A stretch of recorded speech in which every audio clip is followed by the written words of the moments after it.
none ko nta kundi kuntu twabigenza ko nta heza twabona gandi situze ko twaye nta viziyo turimo kubera ko nta mugezi tugira nta mazi. Turi mu mudugudu wa Saye mu kagari ka Nyarubuye mu murenge wa Rwazaho mu karere ka Musanze. Abatuye muri aka gace bagaragaza ko bakomerewe no kuba badaha amazi atemba y'umugezi wa Mukungwa, akaba ariyo bakoresha mu buzima bwabo bwa buri munsi. Aya ni amazi turi kuvoma dukoresha mu bintu byose, hari ukunywa, hari ugutegura ibintu byose, ntago ndi mugezi tugira. Abana bacu bashiremo bari no gutemba, bamwe bari no gupfa. Situze ko twaye nta viziyo turimo kubera ko nta mugezi tugira, nta mazi tunywa, nta mazi tugira. Ubu nta wasa amazi ngo tubamaze kunywa, urayabona uyabonye nuko asa ubwayo ntabwo wayanywa. Nta kundi twabigenza, n'umupfu amanuka gaturu kureba cyangwa n'ibindi bisimba bikamanuka, ariko tukavoma kwa ko ntandi hano twabona twaje kuvoma. Bapfu baramanuka, imbwa zikamanuka zigahagamamo, twazisunika zajya kurugoma akazikuramo, bamara kuzikuramo ubwo twabona ubuvoma. Iri ni hohoterwa.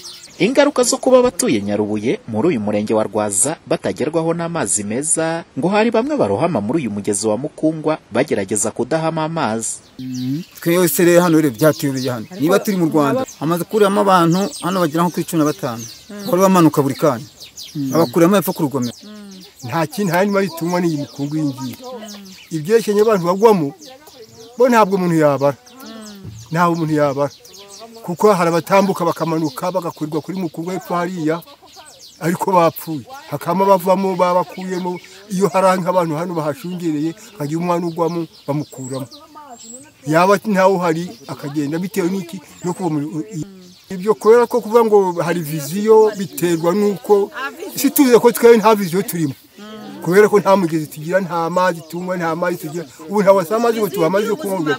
Ku ruhande rw'ubuyobozi bw'akarere ka Musanze, Bizimana Hamisi uyoboye aka karere by'agateganyo, tumubajije kuri iki kibazo ntiyagaragaje igihe nyirizina aba baturage bazaba begerejwe amazi, ati gusa biri mu nyigo. Ariko ubu dufite projet ya extension y'amazi agenda mu giturage na Rwazimo, harimo Rwaza, Remera na Gashaki.